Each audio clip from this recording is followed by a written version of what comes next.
welcome. So I was told not to actually say this, but that he is relatively close to a genius. So I'm sure he's going to wow us with his presentation. I will leave you 30 minutes.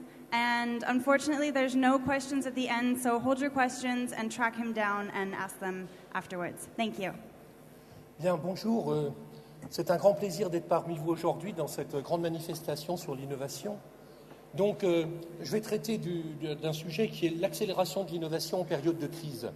On est en période de crise, on ne peut pas le nier, et plus grande préoccupation qu'on trouve actuellement avec les directions d'innovation est d'accélérer le processus d'innovation. Alors, je dirais quelques mots du contexte, donc ce contexte de retour aux fondamentaux, destruction créative en action, qu'on voit tous les jours, renouveau par la synthèse créative. Et on abordera 5 grands défis: innover ensemble, innover pour le développement humain, innover pour tout le monde, industrialiser l'innovation et reprise d'initiative. Alors, juste sur les fondamentaux, vous voyez, c'est une enquête auprès de 5000 chefs d'entreprise en France. L'innovation, c'est surtout quoi? Un état d'esprit, une posture en fait. Innover, si on veut avoir la définition la plus compacte et la plus scientifique, si vous voulez, intégrer le meilleur état des connaissances, sinon on est déjà has-been, et on verra, ça bouge. Créer un produit ou un service qui intègre ses connaissances et ses compétences, tout ça pour aller plus loin dans la satisfaction des individus et de la société. Si ça ne répond pas aux attentes des individus et de la société, ça ne sert à rien, c'est rejeté. 2/3 des innovations sont rejetées par la société parce qu'elles ne lui apportent rien de significatif. Alors, les 3 points, poussée scientifique et technique. 10 millions de chercheurs dans le monde, depuis 1988, on a passé 10 millions, il y en avait que 5 millions il y a 15 ans. 15 000 articles scientifiques par jour, 2,5 millions par an, 1 million de nouveaux brevets accordés par an. Le stock est de 7,8 millions de brevets, pour donner une idée. Dépenses d'R&D, 1 000 milliards. 110 000 revues scientifiques dans le monde, et tout ça va doubler dans les 10 ans qui viennent. À cause de quoi? La Chine a 1 million de chercheurs, elle en veut 4 millions. L'Inde en a 650 000, elle en veut 3 millions. Donc une poussée scientifique sans précédent. Avec des conséquences, vous voyez, par exemple, sur le million de brevets accordés chaque année dans le monde, rien que le Japon en dépose 1/3 et les États-Unis 17%. Pourtant, on verra ces 2 pays en crise violente. Sachez qu'1/4 des brevets perdent toute valeur dans le trimestre ayant suivi leur dépôt, déjà dépassés par quelque chose de plus sophistiqué. Donc, intégrer le meilleur état des connaissances est un défi pour toute entreprise ou toute organisation, tellement la poussée est considérable. Un des problèmes de fond, Edgar Morin, notre grand sociologue, dit « c'est le problème fondamental », c'est de gérer cette complexité, faire de toutes ces connaissances dans des champs aussi variés quelque chose qui puisse servir aux individus, en faire des avions, des voitures, d'autres choses. On a vu, tout ça doit servir la société et les individus. Aujourd'hui, il y a une déception de la société sur le peu d'intérêt des innovations qu'elle voit arriver. Trop technologiques, trop gadgets, peu adaptés à leurs besoins fondamentaux. Qu'est-ce qui fait la valeur? La valeur ajoutée utilisateur, c'est si ça répond aux valeurs des gens. Et puis les valeurs bougent. La société attend du renouvelable, du durable, moins de pollution, de la biodiversité, etc. L'innovation fait le lien entre 2 mondes qui bougent vite. Le monde des connaissances, qui s'accumulent et se dévalorisent très vite, et la société elle-même en mouvement, avec ses besoins fondamentaux. La synthèse que l'on peut faire, intégrer le meilleur état des connaissances pour délivrer quelque chose de mieux, on appelle ça la synthèse créative. À la Renaissance, elle a été parfaitement définie, on tourne toujours sur cela. Quels sont les objectifs de l'innovation? Améliorer la condition humaine, il ne faut jamais l'oublier, améliorer la relation entre les hommes. Ils ont une fâcheuse tendance à se taper dessus si on ne l'améliore pas. Améliorer la vie dans la cité, essayer de rebâtir la cité idéale, et améliorer la relation à la nature. Ça, ce sont les objectifs de l'innovation humaniste, plutôt d'origine européenne.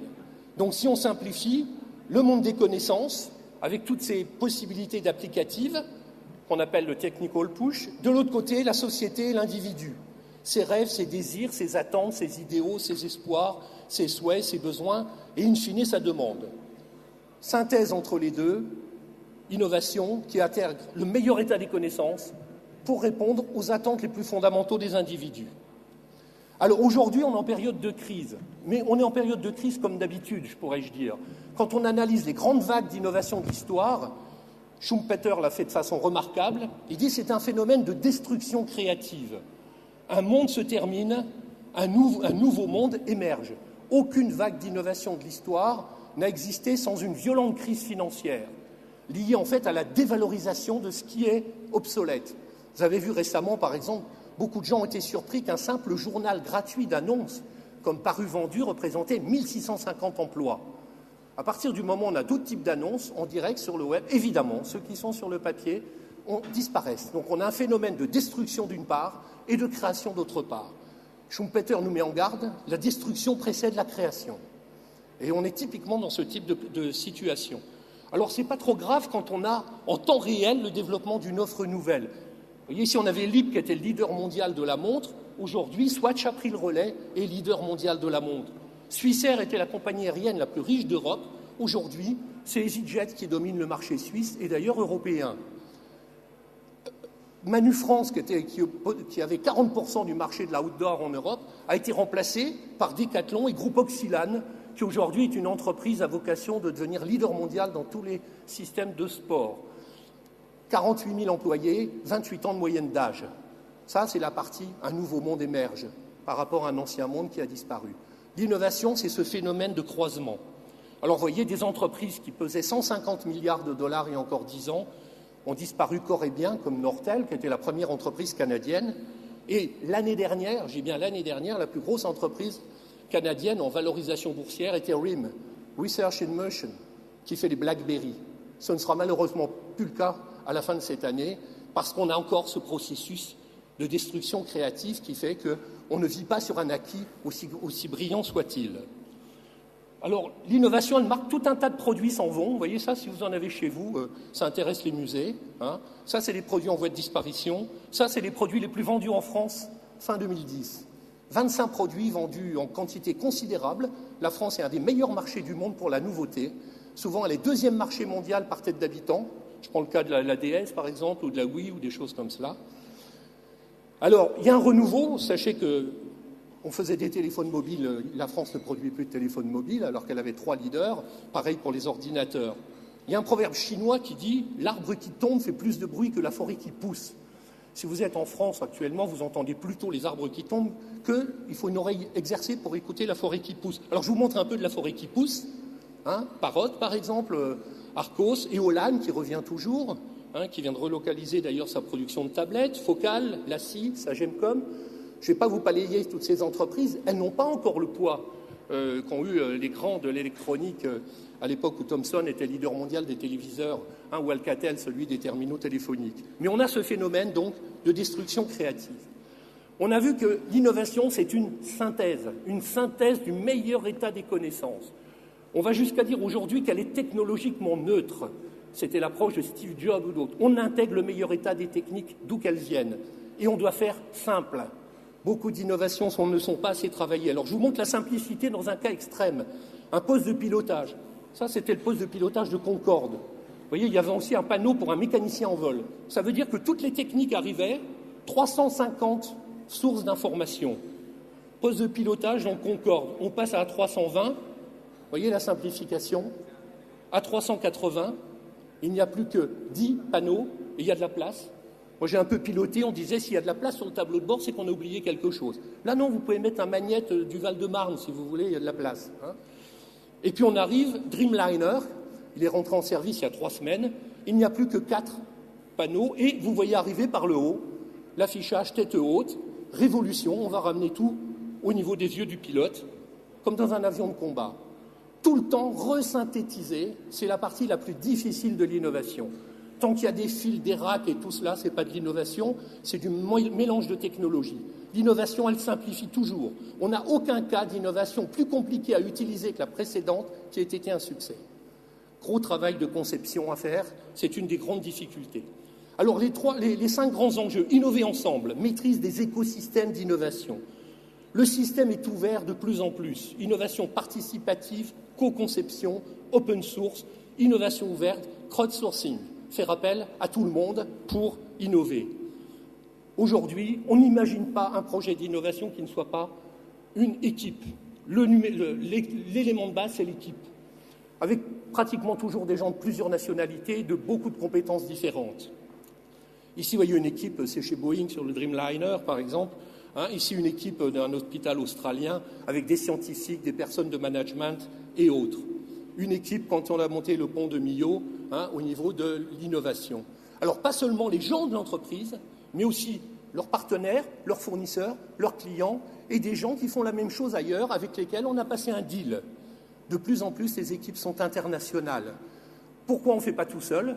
Parce qu'on n'a pas toutes les compétences et on doit être au meilleur état des compétences. Et puis parce qu'on n'a pas tous les moyens et on doit se regrouper pour arriver à financer ce qu'il y a de mieux. Voilà les deux raisons pour lesquelles on travaille ensemble. L'innovation aujourd'hui, c'est fondamentalement un écosystème. Voir avec qui on travaille, avec qui on a des relations pour arriver à créer de la croissance, de l'emploi, de la prospérité. On n'est plus dans une vision linéaire depuis déjà pas mal de temps. On parle d'écosystème. Je ne vais pas rentrer dans le détail, c'est savoir gérer son environnement. Alors Steve Jobs nous a quittés malheureusement. Vous savez, il y a une chanson de Calogero qui dit « On n'est riche que de ses amis ». En fait, c'est des paroles de Goldman. La grande richesse d'Apple, c'est tous ses amis.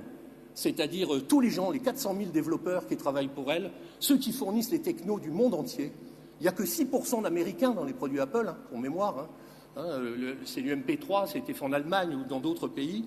Le community management, les développeurs externes, les partenaires, tous les journaux du monde qui relaient le iPad, vous avez vu, gratuitement dans leur publicité. C'est organiser ses amis, l'innovation. Voilà par exemple Unilever et son écosystème d'innovation, avec ses partenaires scientifiques, associatifs, plateformes technologiques, fournisseurs, clients et start-up. Conception participative, genre, il y a 5 ans, on disait c'est un peu exotique, c'est un peu marginal, la co-conception avec les clients. Aujourd'hui, ça envahit le système d'innovation. Alors pourquoi être beaucoup pour innover? On pourrait dire, mais je prends les 5 meilleurs, ils ont fait les meilleures écoles, c'est eux qui vont concevoir.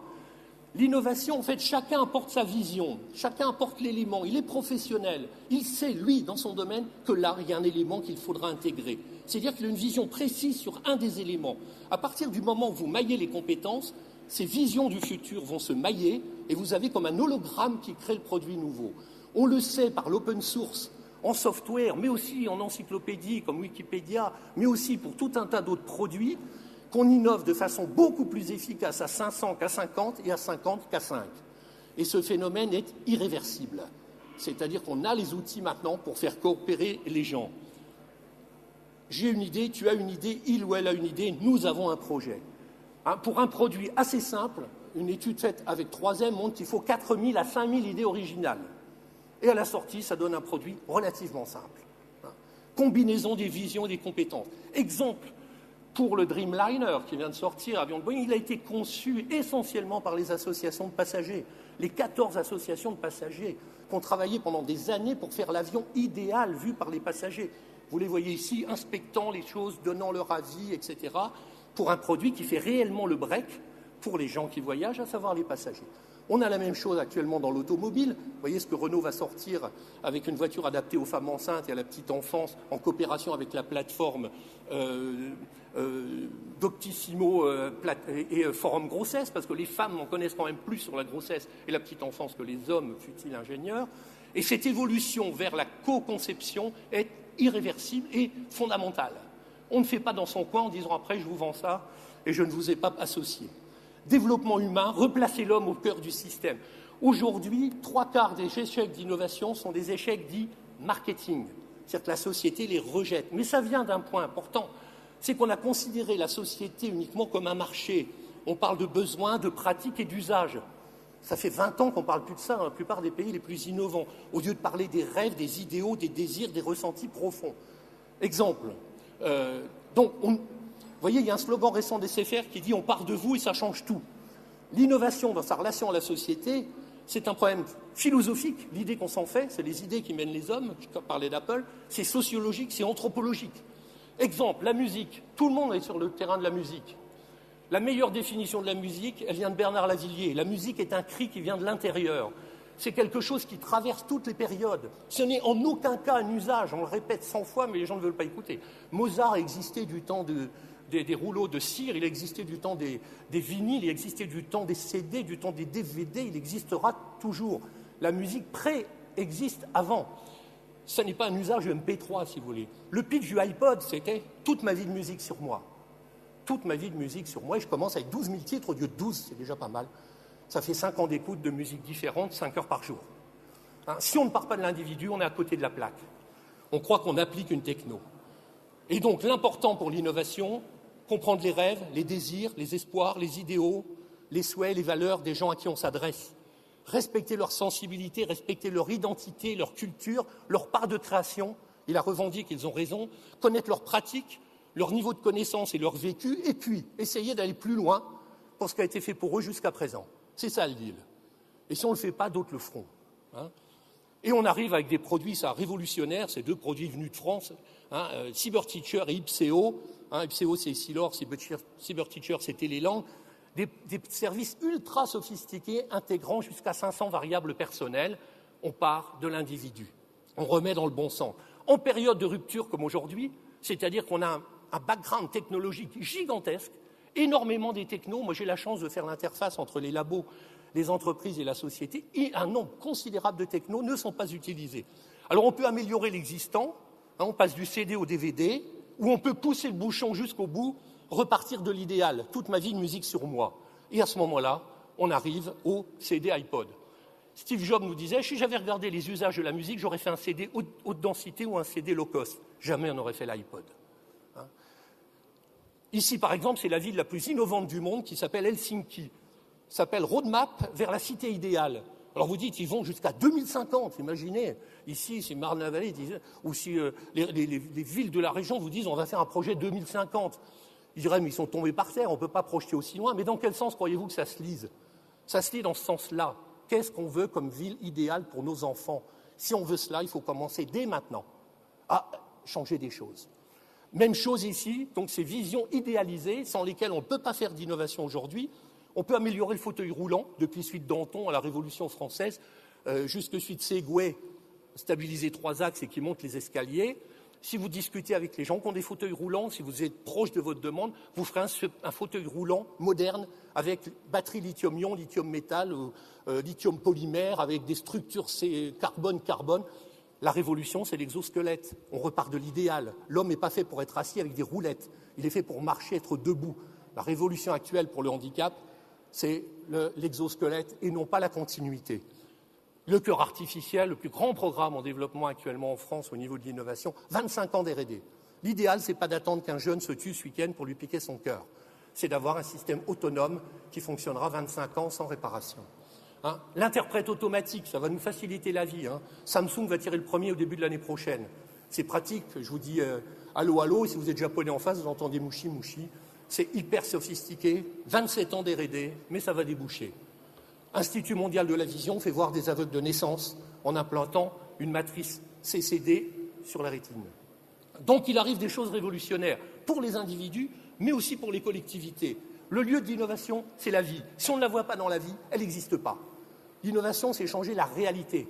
Ce n'est pas de l'invention, ce n'est pas un phénomène de laboratoire.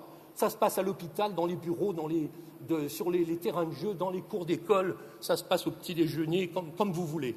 Exemple, ici, je ne vais pas rentrer dans le détail, c'est un cercle d'analyse des meilleurs sociologues au monde sur quel est l'environnement de l'habitat humain. Qu'est-ce qu'attend un homme là où il habite, en termes de relation à la nature, en termes de relations sociales, en termes de travail, en termes de commerce, en termes de vie, de sécurité. De cela, on peut dériver quelle serait la ville idéale, le quartier idéal à faire pour respecter ses besoins sociologiques et anthropologiques. Quel type de relations sur place, de transport, de communication, de travail et d'écologie. À partir de ça, vous en dérivez quelle est l'offre de services que l'on doit faire au niveau de la mobilité, de la biodiversité, des services et tout. Et là, vous avez une entreprise leader qui s'appelle Bouygues Immobilier, qui, à partir de ça, dit on définit l'offre idéale et ensuite on va chercher les technos les plus révolutionnaires au monde pour bâtir cette offre idéale. Voilà une approche innovante qui est parfaitement en phase avec la réalité. Je pars des individus, je reviens vers les individus. Ce n'est pas une application ou un usage de Cisco. Cisco contribue parce qu'il a des capacités réseau, comme EDF, comme d'autres. Approche moderne, centrée sur l'homme, hein, l'homme à la mesure de toute chose, de l'innovation. Innover pour tout le monde, je passerai vite, la France n'est pas présente sur la plupart des grands marchés porteurs aujourd'hui. Il faut sortir de l'ethnocentrisme franco-européen et proposer des solutions pour un monde en développement rapide. Moi, j'ai la chance d'enseigner un peu partout dans le monde. Le monde est fait de bien plus d'opportunités que de menaces pour toute entreprise qui veut développer des choses nouvelles. Ici, vous voyez, tous les pays du monde, en fonction de leur développement, de leur taille et de leur PNB. Tout le monde est en train de monter et de se développer. Nous, on est tout en haut à droite. Comprenez qu'au G20, dire il faut que l'argent disponible serve là-haut, normalement, il est plus destiné au Bangladesh, au Pakistan, au Togo et aux pays en difficulté qu'aux pays qui sont censés être les plus avancés et censés créer de la richesse. Ça, c'est le rapport entre les exportations et les importations actuelles au niveau français. Un déclin historique, sans précédent. Moi, je rassure mes élèves, je dis au moins on repart sur une basse scène, tout est à reconquérir, donc on va repartir comme avant. Mais voilà où on en est. Donc, le monde, voilà, vous avez les 3 pays. On disait la triade avant, États-Unis, Europe, Japon. Japon, 220% de dette publique sur PIB. Europe, moyenne 90%. États-Unis, 100%. Donc on est dans une situation difficile que vous connaissez. Ça n'a pas marché comme il était prévu. Et en bas, vous avez 6 milliards d'individus avec des pays en émergence rapide. Ce sont des pays qui ont de multiples besoins. Aujourd'hui, on n'arrive pas sur le marché extérieur avec un produit complètement bouclé que l'on va vendre. On arrive avec une coopération. On coopère dès la phase d'innovation, dès la phase de R&D, dès la phase de conception. C'est là qu'on aille des accords. Si je prends le cas du iPad ou d'iPod que vous avez dans la poche, ou du iPhone, il n'y a que 6% d'Américains. Il y a 17% d'Allemands, il y a 13% de Coréens, il y a 5% de Chinois, il y a des pourcentages partout. C'est-à-dire qu'Apple avait monté ses coopérations avant. Ça marche partout parce que tout le monde est associé. Et donc, il faut aller vers les autres pays dès la phase de conception, au moment où ils ont leur mot à dire sur quelque chose qui va être utilisé en Inde, en Chine ou au Brésil. Ici, vous voyez l'optimisme sur les perspectives d'affaires des pays actuels. Vous avez des pays extrêmement optimistes là-haut, très confiants, ça croît, et vous avez en bas les pays France, Grèce, Espagne, Irlande, pays à gros déficit, qui ont une vision négative. Mais on est parmi les seuls, et Japon dans une situation assez dramatique en termes de perspectives de développement. Donc, dès qu'on va à l'international, on tombe sur un monde assez différent. Partant du pays le plus pessimiste au monde depuis 6 ans, vous ne pouvez pas être déçu. Moi, je fais le va-et-vient entre le Brésil, qui est le pays le plus optimiste du G20, et la France, qui est le plus pessimiste. C'est rock'n'roll, je peux vous dire. Heureusement qu'il y a la semaine de brasilothérapie tous les trimestres. Tous ces pays, Chine, Inde, Brésil et autres, sont extrêmement ouverts au reste du monde. Ils ne demandent qu'à coopérer. Ils ont beaucoup de besoins. Ils sont admiratifs des produits qui sont faits chez nous. Ils sont admiratifs des marques. Ils sont admiratifs quand il y a de l'humanisme, quand il y a du développement, quand il y a du social, quand il y a du développement humain et de la biodiversité. Donc il faut impérativement coopérer. Sachez que vous pouvez voir sur le web, on présente ça régulièrement, comprendre le modèle chinois d'innovation, comprendre le modèle indien d'innovation, comprendre le modèle brésilien et faire un tour du monde. Parce que si on ne les comprend pas, on arrive avec nos gros sabots, avec une vision purement technologique de l'innovation que les pays émergents nous disent être décevantes. Décevantes par manque d'humanisme, par manque d'ouverture, c'est des problèmes de biodiversité et de développement humain. Donc il faut une offre plus humaniste, qui aille plus loin dans les besoins des gens. Le MP3, c'est bien, mais on ne tombe pas amoureux d'un Wireless Access Protocol. Ou alors, il faut être vraiment technophile grave. On peut tomber amoureux du résultat, on peut tomber amoureux de ce qu'on en fait. Industrialiser l'innovation, c'est fondamental. Aujourd'hui, l'innovation ne crée pas assez d'emplois. Pourquoi ? Parce qu'on bute sur la phase d'industrialisation. Ce n'est pas le tout de concevoir, ça n'est pas très difficile. On a une entreprise française qui fait des tablettes extrêmement bien, mais ils sont très peu parce qu'elle est totalement conçue, produite ailleurs. Il y a le mythe d'être un pays leader sans production, sans industrie, sans usine. Voilà, ce mythe arrivé des États-Unis. Qu'est-ce que l'on fera dans 10 ans si tout va bien ? La création, R&D, développement, design, marketing et management de la supply chain. Les autres, les moins développés, ils feront le travail des usines et le travail routinier. Tout le haut, là, ça fait 7-8% des emplois. Point barre. Résultat, il ne s'est pas fait attendre. On se critique, nous. Moi, je travaille avec les États-Unis. Voilà l'emploi aux États-Unis, voilà l'emploi dans la high-tech, voilà l'emploi à Silicon Valley. Silicon Valley perd des emplois depuis 18 ans. Donc il faut recadrer nos modèles. C'est très bien, c'est beau, c'est bien, mais ça n'a pas assuré. Marc, excusez-moi. Ça va finir, ça y est. Il ne reste que 3 minutes, pardon. Voilà. Emploi à Silicon Valley. Pour une activité industrielle, il faut savoir que l'investissement pour innover est 5 à 10 fois supérieur à la R&D. C'est très bien de s'obséder sur la phase amont, la recherche, le développement. Après, il faut industrialiser, il faut produire, faire le marketing et tout. C'est un coût considérable. Actuellement, on bloque sur cette phase d'industrialisation. Voilà l'effet que ça donne, destruction créative. Vous voyez, c'est des usines qui sont toutes près d'ici, hein, fermées. Et il y en a quelques-unes de nouvelles. 20 fois moins de nouvelles que celles qui ferment actuellement. Si on ne va pas jusque-là, ce n'est pas de l'innovation. Hein, c'est ça aujourd'hui. Dernier point, reprendre l'initiative. L'entrepreneuriat est au cœur de l'innovation. Tous les pays occidentaux qu'on a vus sont frappés par la chute pratiquement irréversible de l'entrepreneuriat. Le grand projet d'Obama depuis l'année dernière, c'est l'entrepreneurship. Lutter contre le déclin irréversible de l'entrepreneurship dans les pays développés. Ce n'est pas mon avis, tous les travaux le montrent. Plus on est développé, moins on entreprend aujourd'hui. Voilà, j'ai un concurrent, un professeur, Obama, qui explique que l'argent ne va pas où il devrait aller, qu'on veut réduire les capex, c'est-à-dire qu'on ne veut pas investir en capital sur les choses nouvelles. Résultat, on ne fait que l'apparence des choses. Vous regarderez le discours d'Obama. Et il dit on fait des entreprises qui ne pèsent rien en termes d'employés. 26 000 emplois d'Apple aux États-Unis, 20 000 pour Google, etc. Samsung, tout seul, c'est 276 000. Foxconn, c'est 1 300 000. Faire des activités innovantes qui créent de l'emploi et qui ne sont pas que l'apparence des choses. Hein, vous verrez. Problème d'entrepreneuriat, vous voyez, les États-Unis arrivent très bas, bien après le Brésil, bien après l'Inde, bien après la Chine. La France arrive très bas. Et le Japon, c'est le pays le moins innovant au monde, à part Porto Rico. Donc, plus gros niveau de brevets du monde, 1/3 des brevets du monde, 3,5% de dépenses de R&D depuis 20 ans, le mieux selon l'OCDE, et pourtant, croissance zéro. Le PNB est inférieur à ce qu'il était en 1995, et chute des emplois. Pourquoi? Absence d'entrepreneuriat. Sans entrepreneuriat et sans investissement industriel, ça ne délivre pas. C'est mon dernier slide. Je finis sur l'avis sur ce qu'est l'innovation d'un de nos plus grands industriels, qui s'appelle François Michelin. Il vous dit l'innovation, c'est 5 points. 1.